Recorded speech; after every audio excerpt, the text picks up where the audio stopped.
if you watch Lolita, it's quite interesting because Mm. people think I was playing different characters. He's not playing different characters. He's playing one character. It's just the characters playing about, pretending to be different Yeah. people, Great Claire which Quilty Sellers was is different people. absolutely brilliant at, which Yeah. obviously gave him Well, one the of the Goons. ideas. Yeah, well, It exactly. It's did that in brilliant. the Goons. Um, Yeah. I actually, it was during Christmas actually, but over Christmas I watched I think it was on Arena, it was on BBC iPlayer, but Arena had a two-part documentary on Pete Sellers' life. Oh, I think I've seen that. Um, Yeah, yeah. and I Was it from watched back in it. the day? Like back in. Yeah, yeah, It's not it a new was one, is it? yeah, because it was well, it was Arena, so it was done basically in the 80s. It was after he had passed away, After he sadly, died in after 1980, I think. he Yeah. died in Yeah. 1980. But it was a retrospect look at his life and everything he'd done and I think I've seen that. he Yeah, got to yeah. fame.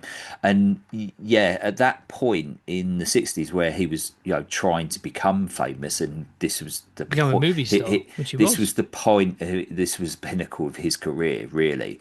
But Mm. from here, he was going downhill because after Strangelove, this is when he had one of the first of his heart attacks. So I can And he was only understand like, he why. wasn't, I think he wasn't even 40. I think he was in No, like late 30s when he did, probably exactly. 38 or something, when he Yeah. did Doctor Strange, 37, So 38. yeah, he was, Yeah. he was the kind of person that kind of like pushed life to the extreme, but he was always very Well, uncomfortable in like, his own skin. He but was you mean much more getting off with com Sophia Loren? Is that what you're talking No, yes and no, but about? Sellers was someone who Yeah. he liked the work because he enjoyed being other people, enjoyed being Yeah. characters. He was Anything never to avoid being comfortable. myself. He was never really comfortable in his own skin, and that's the portrayal this documentary Yeah. brought across. So I can But did you really? understand Sorry. why he went down this path of doing multiple parts in multiple films because that's what he was really good at. He really The enjoyed it more. and he excelled at it. But of course, everybody's going to have a limit. So yeah, it's not surprising that he couldn't do four characters in this movie. I guess it. I guess just yeah. He probably liked the idea of it maybe, and then Hmm. the actuality of it is like, oh Jesus Christ, I'm going to be on. So I'm going to be on set which days? Oh my God, Hmm. looking at the sh shot list or whatever, the schedule. Well, Oh, exactly. my godfather Barry, Hmm. who's no longer with us. Hmm. He back in the day, back in the 70s, he used to work for Lee Electric, the lighting company that worked on Hmm. loads of big films. He did Yeah, loads. He worked on Pink loads of films. Panther, wasn't it? And Well, he worked on Star Wars and Superman hmm. and all sorts of any big movie that was shooting in the UK or Hmm. Europe. He was part of the crew. And but yeah, the Pink Panther films. Hmm. He actually uh well he actually had a scene with Peter Sellers Oh, cool. on the Return of the Pink Panther. Yeah, Have I told you this story before? I feel like I must have done at some point. Well, I anyway, think you whatever. have. I I probably think you have, have. but I'll But tell it again for the enlighten me benefit of again, the please tape. do so. Yeah, yeah. Well, the Return of the Pink Panther, which was like I think the third Pink Panther film. They'd done the two in the Hmm. 60s around the time of Doctor Strangelove, actually. Yeah. Hmm. Which were slightly different, the same character, Inspector Hmm. Clouseau and all that. I thought you said your dog did not bet. That is not my dog. All that.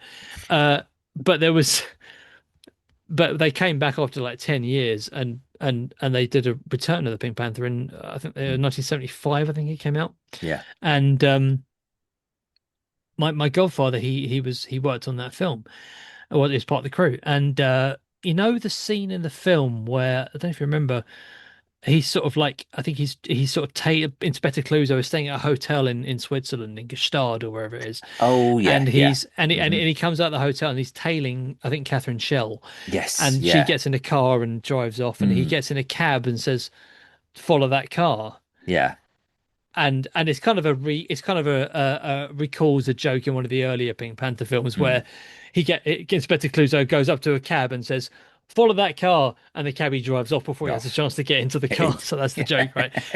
They sort of recycle that joke, but they expand upon it. So they Hmm. change it. So he says, "Right, okay, this time I'm going to get in first." He Hmm. gets in the back of the cab and says, "Follow that car," and then the cabbie gets out of the car and runs after it on foot. And the cabbie is like a big, it's like a big guy with Hmm. big white hair and big white beard. It's kind of like Father Christmas. Hmm. That's Barry. That's my godfather. Oh, cool. and I think he wasn't an actor, of course, he was just Mm. part of the lighting crew, but I think he was like I think it was probably just like Blake Edwards or the second unit director or whoever, like maybe the actor they cast in the role didn't turn up, or maybe it was just Hmm. maybe it was just a spur of the moment gag. Yeah. Let's have him get in the car and let's the Mm. cabby runs out because we did that thing back in the old movie. Yeah, that'll be a laugh. Mm. And he just like looked around the set and just sort of Right. who Who could could play we the use? cabbie? Oh, look at that guy. Oh, he's that's Yeah. him. That's the cabbie. Barry, can you run? I suppose. Because he's not a Swiss cab driver. He's an English Yeah. lighting cameraman, lighting rigger. So yeah, and you know they did this, and yeah, it's so whenever I watch that movie, Mm. it's nice. It's a nice memento of uh of my godfather, one of my godfathers, No. and he got an autographed picture of Mm. Peter Sellers, and I think he must have because they did a scene together, right? He can't say no. Mm. Yeah. Um, and he gave he probably got a load. Knowing Barry, he probably got a load of them done.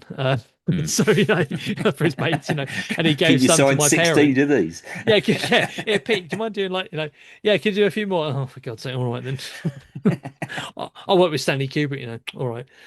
Um, and then so he gave one of them to my parents, you know, Mm. and then annoyingly, and I'm not proud of this, Mm. but when I was a toddler, Mm. I must have got hold of this photograph Mm. and I scribbled all over it and tore it up. And I don't know if I got a clump around the ear for it or not, but I probably deserved it. Um, like somebody, it got taped back up and everything, but you Mm. know, yeah. So that's my brush with Peter Sellers because I tore up an autograph photograph of him.